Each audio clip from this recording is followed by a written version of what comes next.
Welcome to episode 236. No, wait, is this 235 or 236? This is 235 of the Actual Astronomy Podcast, the objects to observe in the July 22 night sky. I'm Chris, and joining me is Shane. We are amateur astronomers who love looking up at the night sky, and this podcast is anybody else who likes going out under the stars. So, yeah, I got a little bit confused there, Shane. We're working on a whole pile of episodes at the same time, and I've kind of got them all teed up like planes ready to take off from the tarmac. Yeah, it's a busy time, and I think we're going to try to fit in a few more recordings than maybe we usually do, just so that we can maybe have a day off over the summertime. Yeah, and strangely enough, do some observing, because we have some observing plans that will otherwise eat into our recording cadence, eh? Yeah, well, and now that June 21st is behind us, the days start to get the nighttime gets longer and the daytime gets shorter, and that means darker skies for us again, because we're still in this perpetual twilight, but at least we're now coming out of it, and we'll have dark skies pretty soon. Yeah, hopefully. So did I see you bought the Jumbo Pocket Atlas, or did Mike buy it? Somebody bought it. You guys put me in that group chat, and then I couldn't figure out who bought it. Yeah, I purchased it, as well as another recent ad is that Messier Marathon Field Guide, which is awesome. But yeah, the Jumbo Pocket Sky Atlas is the exact same charts as the Pocket Sky Atlas from Sky and Telescope, which is probably one of my favorite in the field guides to use. But the nice thing with the Jumbo edition is it's just everything's bigger, so it's easier to read. And as I age up, I find that I'm struggling a little bit more at night to read some of these star charts. So the Jumbo edition is great. It's the one that I have is hard covered. I'm not sure if you can get a soft cover version or a paperback, but it's coiled, so you can you can open it up and just like fold the cover on itself. And weight wise, it's not too bad, but I think it's the ideal size for me anyway, in my eyes, to be using at the telescope.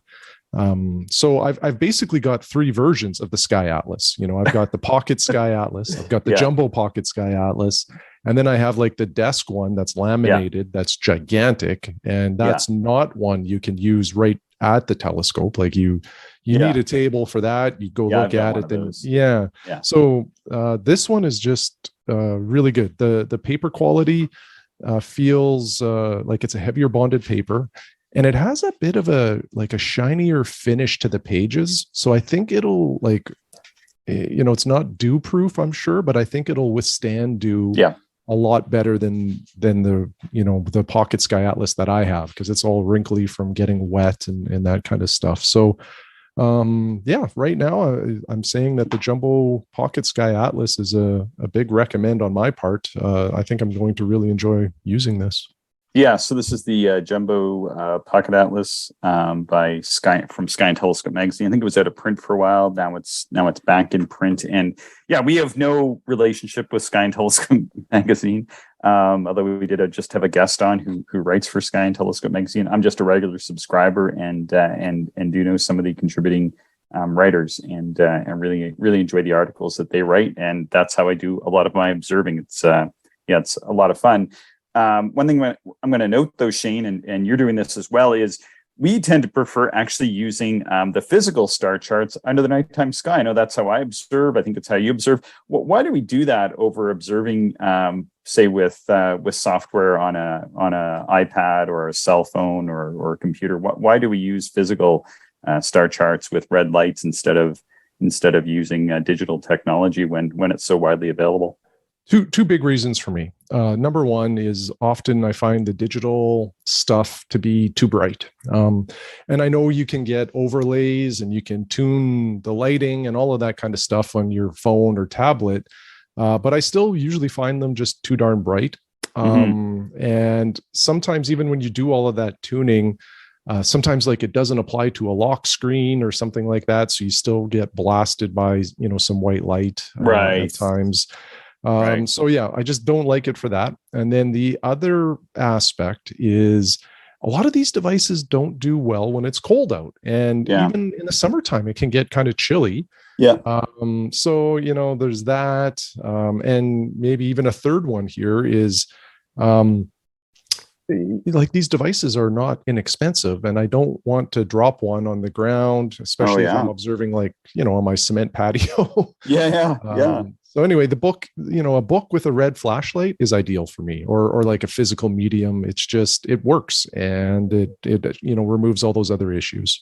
Yeah, I'm gonna chime in with another comment on why I like to use them. It's a fairly simple one, and that's that when I first took a computer out, or a cell phone out, or different device out into the field, the one thing I noticed was that you can zoom in and out infinitely, which is amazing when you're sitting at home and you're sort of exploring the universe and trying to figure out what you want to take a look at. And I thought, well, this is going to be amazing out in the field. But there were two things. One of them you already mentioned, which is that as we age, our eye works different at night. And those screens aren't designed to be used at night, not just for brightness, but also for things like image scale and resolution and all of that stuff. And when you go and buy a printed atlas, something like the Jumbo Pocket Atlas from Sky and Telescope, is they have thought through that. And that although when you open up in the daytime, you're not going to notice this as much, but the print quality, the way the stars and the lines and everything are actually drawn to show up well when you have your little dim red flashlight on it at night. So it actually makes it really easy to use the atlas and navigate with the stars.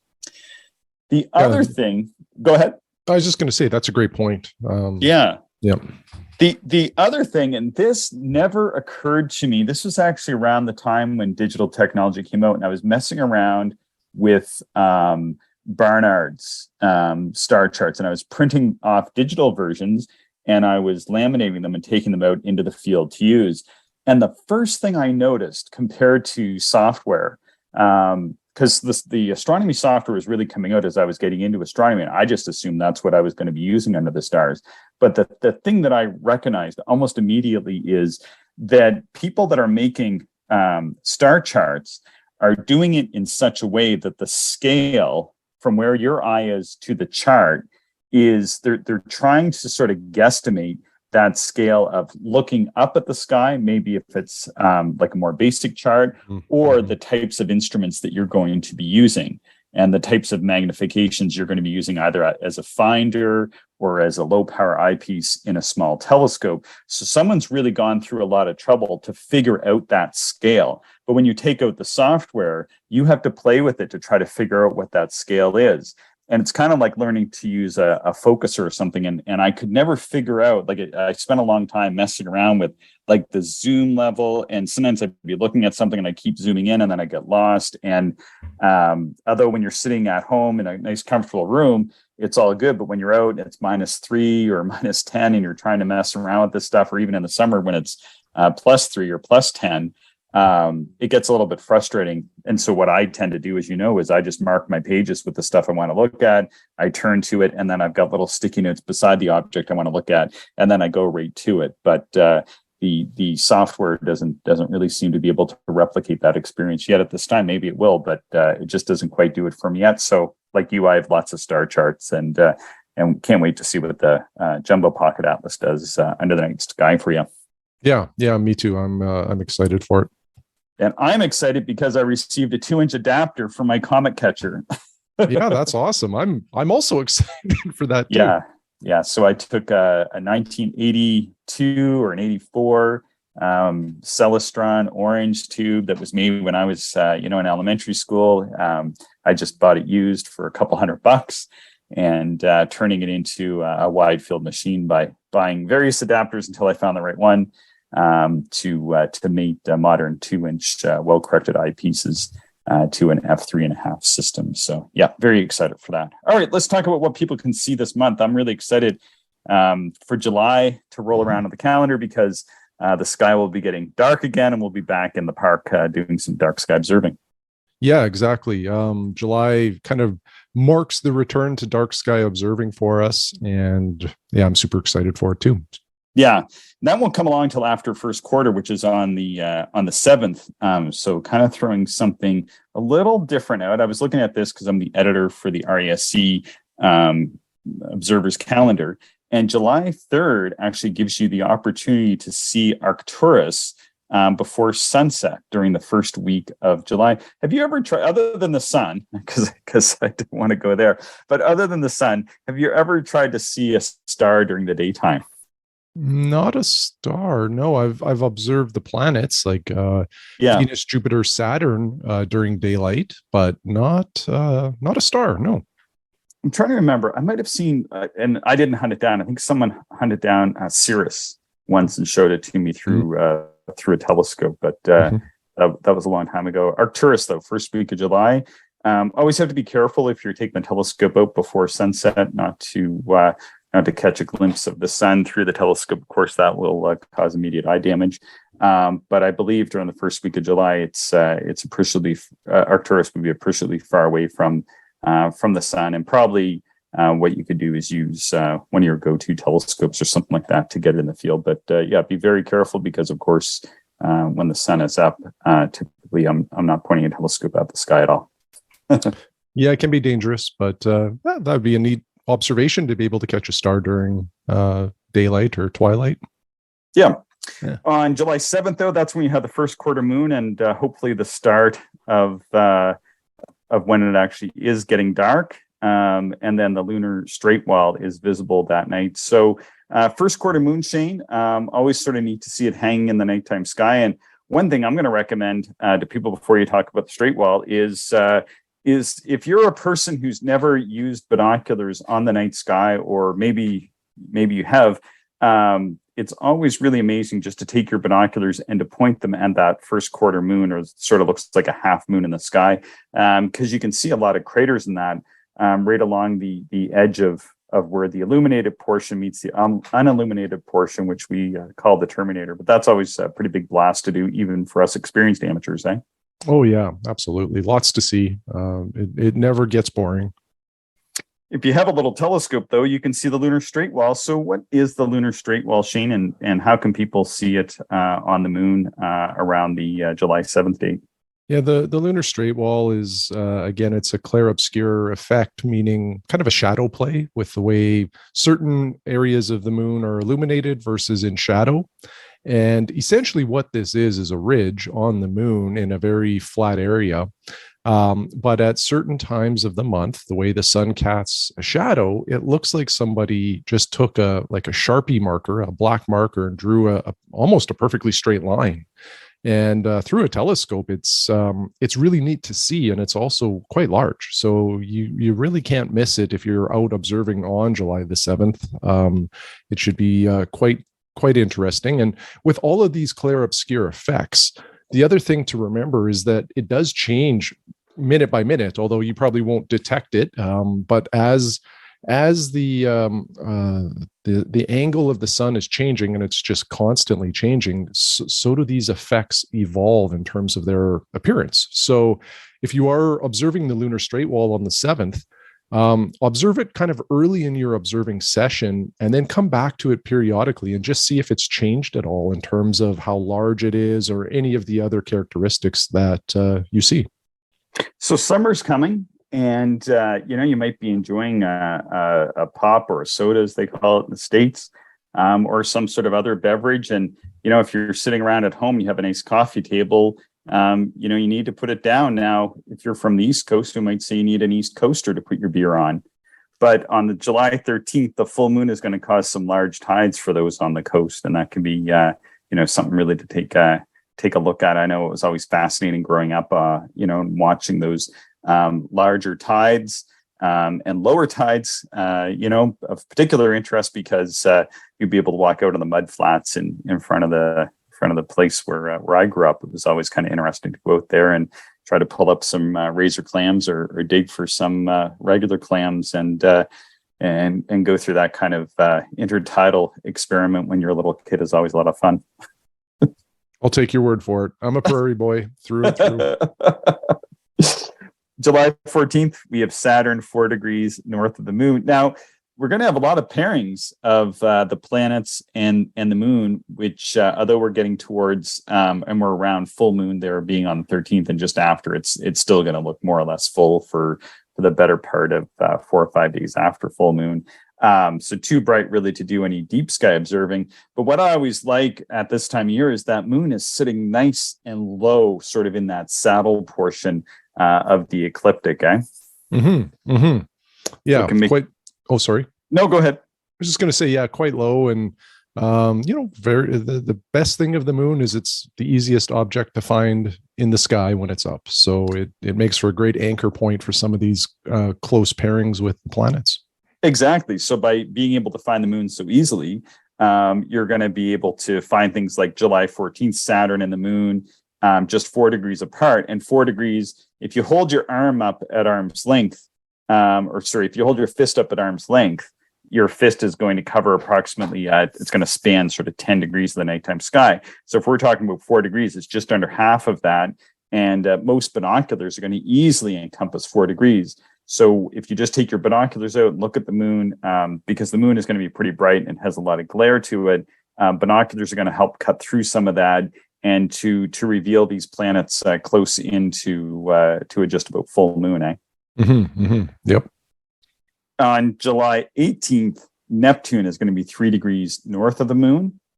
And then on July 19th, just one night later, Jupiter is going to be 2 degrees north of the moon. That should be easily visible just with your eye alone.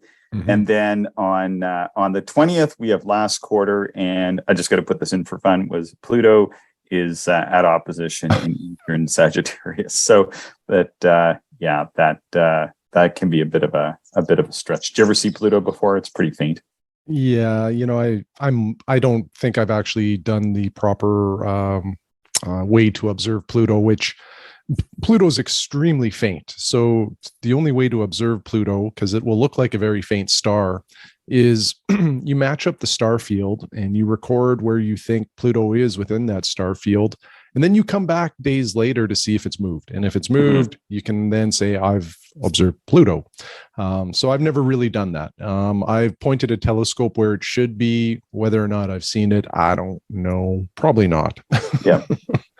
Yeah, I haven't done it myself properly, but I observed with people who have, and they've pointed it out to me through the telescope. And okay, see that triangle of stars, and then the one to the right of the peak of the triangle, that's Pluto. And that's kind of how I've seen it. And yes, it looks exactly like an extremely faint 14th magnitude star. Yeah, not that exciting. Yeah, not that exciting, unfortunately. But Pluto among the larger of the dwarf planets. On July 20th, of course, that's also when we have the last quarter moon. So after that, then we're into nice dark skies. And that meets up pretty nicely here because, that's really when about we start to get a couple, maybe even a few hours of real darkness that you can actually do some really productive deep sky observing with. Yeah. It's when I start to get excited again. Yeah. For those south of us, of course, once you get much south of 50 degrees, you do gain quite a bit of darkness for every 100 or so miles south you go. So for those that are below 50 degrees north, then they're probably still having darkness and never losing the night sky completely like we do. July 21st, we have Mars 3 degrees south of the moon, and there's an occultation for Japan. Just mentioning this because I do know we have listeners in Japan, so just mark that on your calendar, see if there's an occultation for your point.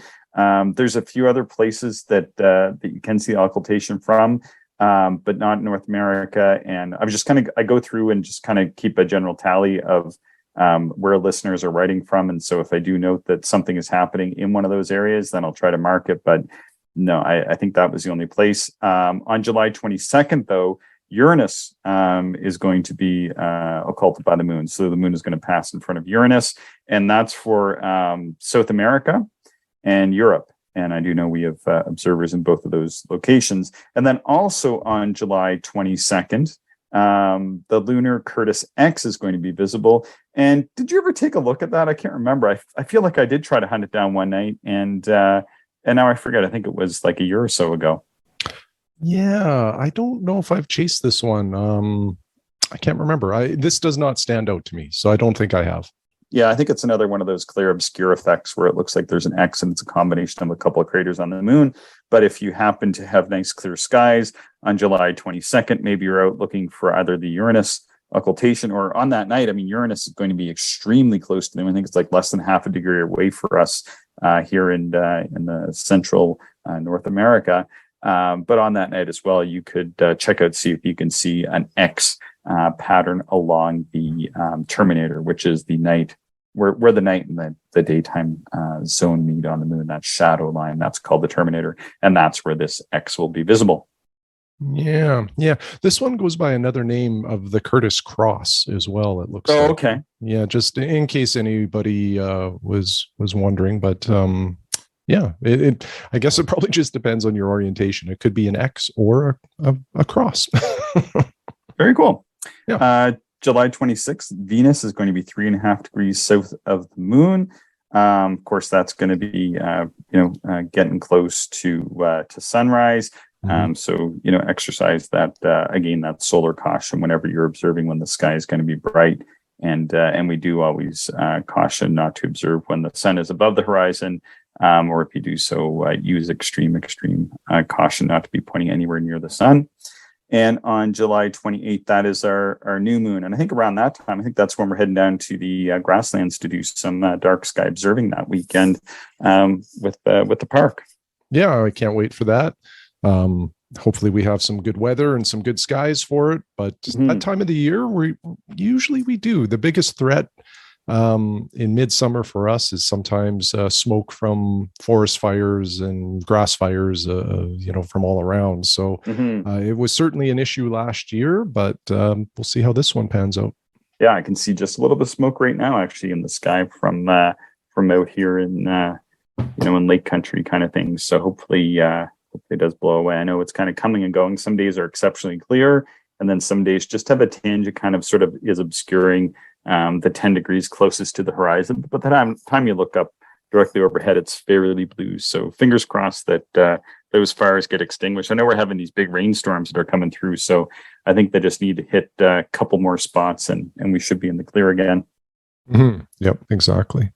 On July 29th, now this year, you got to plan a little bit ahead, folks. So July 29th, that's going to be the Delta Aquariid meteor shower. And why we're raising this to people's attention, Shane, is because 2 weeks later, this is just the day after new moon. 2 weeks later, you're going to have full moon again, roughly 2 weeks later. And that's when the Perseids take place. You won't be able to see the Perseids very well at all this year because the Perseids are going to occur really close to the August full moon. So this is sort of our replacement meteor shower this year's July 29th, to be on the lookout for the Delta Aquariid meteor shower. And there can be quite a few meteors associated with that one as well.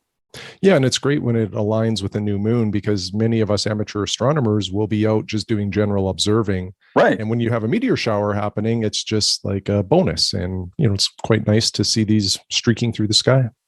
And I think because the Perseids tend to last over really a couple weeks, your chances of seeing some Perseids, and then I think there's even some, and I remember Rick, who observes this sometimes, I think he's going to try to come down and observe with us this year. He's a real meteorite rock star, I guess. And anyway, he knows all these obscure meteor showers and was telling us about this meteor shower and that meteor shower. And there's a few that kind of overlap right at the end of July. So you don't need to know all the exact ones that you're going to look at. I don't think I'll ever know them. I think there's, he was going on and on about all these different ones. It's super cool to have somebody out in the field telling you these things. But at the same time, we're just seeing lots of meteors coming in right at the end of July, and that new moon being around that time is going to, make you perfectly placed to be able to see lots of meteors. I think I actually took a couple of days off around that just so I can go out and enjoy this meteor shower. Yeah, that'll be great. It's the best time of the year for us to do that kind of stuff, just due to the warmer temperatures, and it's just easier. It's enjoyable. Yeah, no, really excited. That's Friday. Yeah, so I think I did book it off. Anyway, I'll be under dark skies that morning and taking a look for meteors, 100% for sure.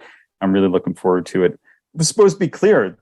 past couple nights were supposed to be decent, but it rained. So I'm really hoping that the clear skies do start to come around once again once we're into dark. But hey, it's okay if it rains now while we're still waiting for the skies to darken down a bit. So Shane, let's talk about comets a little bit. We still have a couple comets poking around there on the night sky. We have Comet 2017 K2 Pan-STARRS, which is really just a little bit brighter than 10th magnitude, 9.7th magnitude right now, making its way through Ophiuchus, heading towards Scorpius. But it's actually not too far from Taurus Poniatavi that Brian was talking about in our previous episode. So, well, go ahead. Yeah, and any comet brighter than 10th magnitude starts to become more intriguing for amateur astronomers.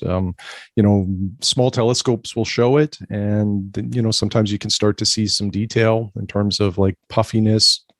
Sometimes maybe a little bit of an elongation to represent the tail. So, anytime there's a comet, like I say, that's starting to breach brighter than 10th magnitude, I become interested.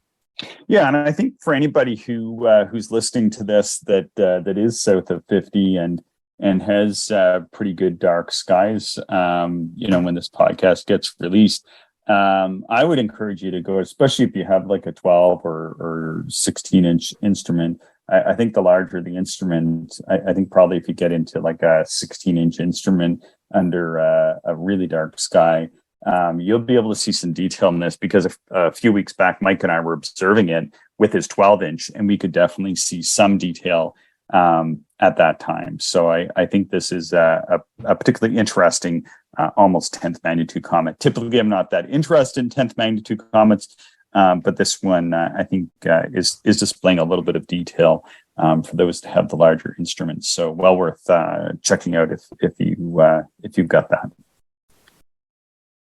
All right. So I'm just fixing a spelling error in my notes here. I just noticed that I spelled July wrong all over the place, but it's not going to matter anyway, because we have the transcription running, which probably spells July wrong every time. We also have Comet C 2021 P4 Atlas, which will reach perihelion at the end of July. And it's predicted to reach a maximum brightness of magnitude 9 around that time. So there you go. That's another reasonably bright comet. Just put it into you're going to have to put that into your astronomy software, or you can go to skyhound.com and take a look at the finder chart for that.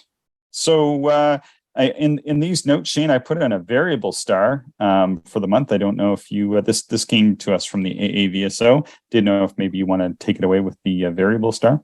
Sure. Yeah. So this is near M11 in Scutum. It's one variable star that you can see this month. So it's R Scuti in the constellation Scutum.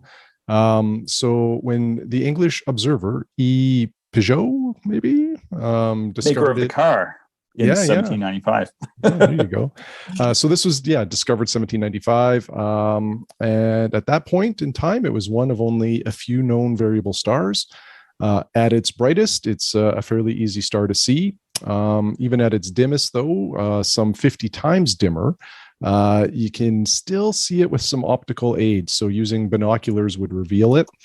It's pretty easy to find, being it lies just a degree northwest of the Wild Duck Cluster. So it's one of the more famous Messier objects. It's a beautiful cluster to look at. And it has its name because the bright stars in the cluster form a V. And if you've ever noticed migrating birds, especially geese, if you're from our region, they form these huge V's in the sky when they are migrating, from the south and then back home here. Cool. Yeah, cool. yeah. Okay. There's a little more here. So our Scuti is the brightest class of variable stars, called RV Tauri stars, after the prototype or first star to be determined of the class. Such stars are a small group of yellow supergiants that are thought to be near the end of their life. They may provide us with information about the evolution of stars as they transition to white dwarfs in their life cycle. Visually, they're characterized by alternating patterns of deep and shallow minima periods of minimum brightness. Our Scuti has a period of about 144 days, between kind of maximum and minimum brightness. For example, every fourth or fifth minimum is exceptionally faint for reasons that are not well understood. The star seems to be pulsating in at least two superimposed periods. And this is possibly due to shock waves within the star itself or their interaction with a surrounding cloud of gas and dust. I think the biggest takeaway here, Chris, is that we still have a lot to learn about a lot of stuff in the sky. And in particularly, the life cycle of different classes of stars. There's still a lot of research being done to understand that. And the variable star observers do help with some of that science by contributing light curves, which is that minimum maximum as these stars go through their different brightness stages. Cool. And I didn't know, do we have any good double stars for this month? Well, there's always a bunch of double stars that are out there. Lyra, there's the double. This is what's really interesting about these stars. It's two pairs of doubles. So you end up seeing four, and they almost look like two sets of twins. And they can be a little challenging to split. Sometimes you do have to use a good amount of magnification to get that split. But that's one that I would recommend. What else would there be? I think we talked a little bit about Grapheus maybe last week or the week before. That's another one that is quite interesting because it's a 3-star system, and pretty much any small telescope will split two of them, but the AB stars in that 3-star system are very close, and you probably would have to run at least 200 times magnification and maybe use a larger aperture telescope as well to split them. But it's a neat little system, and I recommend that one as well. Cool. Excellent. Well, anything else to add to this? Our objects to observe in the July 2022 night sky. What are you hoping to get out, taking a look at this summer once we get into some dark skies again? Yeah, no, great question. First of all, nothing to add. I think this is a really good summary. Okay. As far as what I want to observe, so my observing style is changing a little bit. I'm now trying to observe with my bino viewer almost exclusively. So I do want to spend some time with the bino viewer under dark skies, but observing some deep sky objects that I'm quite familiar with. So I want to look at, the double cluster, a lot of the Messier objects, just to see how they appear with that bino viewer. So I need objects that I'm familiar with. So I think I'll be doing some of that, but I'm still intrigued by Stephen James O'Meara, Hidden Treasures book and the objects that he looked at. So he used a 4-inch refractor, which is what I use, and it's really neat just to look at some of those objects because the thing with the night skies, there's so much to see, and I think at times we get a bit of a bias for like really large, really bright objects, and those are great to look at, but I think sometimes we overlook some other really good objects that are sometimes even near these other great objects. So the Hidden Treasures, I think, focuses a bit on that sort of category, often overlooked things that are really cool even in a 4-inch telescope. Cool. Yeah. And for me, I'm working on, I put out a list a number of years ago in the RASC Observer's Handbook called Wide Field Wonders. And, one thing I'd always kind of hoped to do is revisit that. And I thought it would be great if I could do sketches. At the time. I was still learning to sketch, and my sketches weren't that great, but I think they've come along fairly good since then. It's been about 9 years since I first put that out. And the other thing is that I had hoped to find like a astrophotographer to actually take some images of this stuff to give a really good presence. And I know some people have sort of taken some photos of them just as they work through the list. And then, recently I've been receiving just a few sort of random astrophotos from people that include those objects and other objects. And I thought, could be a good opportunity for me to kind of go through and revisit those. I think there's like about 40 objects or something like that over the next year, and properly sketch those. And then just there's so many more people doing astrophotos right now that, I wouldn't kind of have to find like that dedicated person. I think I might be able to thread through the astrophotos that people are sending me in album format, oftentimes, of many, many things, and be able to find most of those, and then maybe get the odd person to take a shot and kind of put those together in a little bit better of a compendium of really interesting wide field objects. Yeah, that sounds really interesting. Yeah, so that's a little project, and like I said, I've kind of recently cobbled together a really old and expensive wide field telescope, sort of as a bit of a fun project to do this spring, and kind of excited to kind of see what it might be able to do. So yeah, looking forward to that, and as well as always taking a look at the Summer Milky Way, which usually when we get down to grasslands, we usually kill a pretty good part of a night just cruising up and down, sort of that magical bright white Milky Way in the star clouds we can see from dark skies. Yeah. There's nothing better really than panning through the Milky Way. It's incredible in the summertime. Excellent. Anything else to add, Shane? That is all. All right. Well, thank you. Thanks to everybody for listening, and be sure to subscribe to the Actual Astronomy podcast in your podcatching software. And we're always excited to get your observing emails and what you're taking a look at this summer, maybe what you hope to take a look at this summer. You can send those into actualastronomy@gmail.com. Thanks so much for listening, everybody. Thank you, everyone, for listening, and we hope you enjoyed the show. If you are interested in more information, would like to contact us, or if you would like to support the podcast, check out our website, actualastronomy.com.